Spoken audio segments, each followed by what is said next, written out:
काल परवा होळी झाली, होळीमध्ये तू पाहिलं असेल पुण्याला काय असते, पुण्याला होळीच्या शिवा पाहिल्या तू. हा 1 2 3 जे बोंबलणार नाही तो येडा रे. पुण्याला काय असते 1 2 3 जो बोंबलणार नाही तो येडा रे. आणि आपल्या इकडं बापा ती आपूची गोळीन, कोणती मैसन, कोणती गायन, त्याचे नाव घेऊन घर, खानदान, बहीण, भाऊ, माय, भाऊकी, जात एक पण शिल्लक ठेवत नाही. अख्ख्या घरदाराला शिवा देतो. रस्त्यान माणूस चालला त्यालाही शिवा, कोणी फेट्यावाला असला त्यालाही शिवा, कोणी धोत्रावाला असला त्याला बी शिवा, कोणी गाडीवर चाललं त्याला बी शिवा. वा रे तू ही होळी. फरक आहे की नाही आपल्या तिकडले लोक आहेत. तिकडली शिवी पाय बरं, जो कोणी बोंबलणार नाही तो येडा.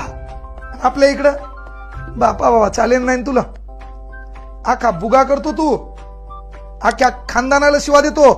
कोणाची जात सोडत नाही, कोणाचा धर्म सोडत नाही, कोणाचे कपडे सोडत नाही, कोणाची गाडी सोडत नाही. लय डायलॉग येतो याकडं.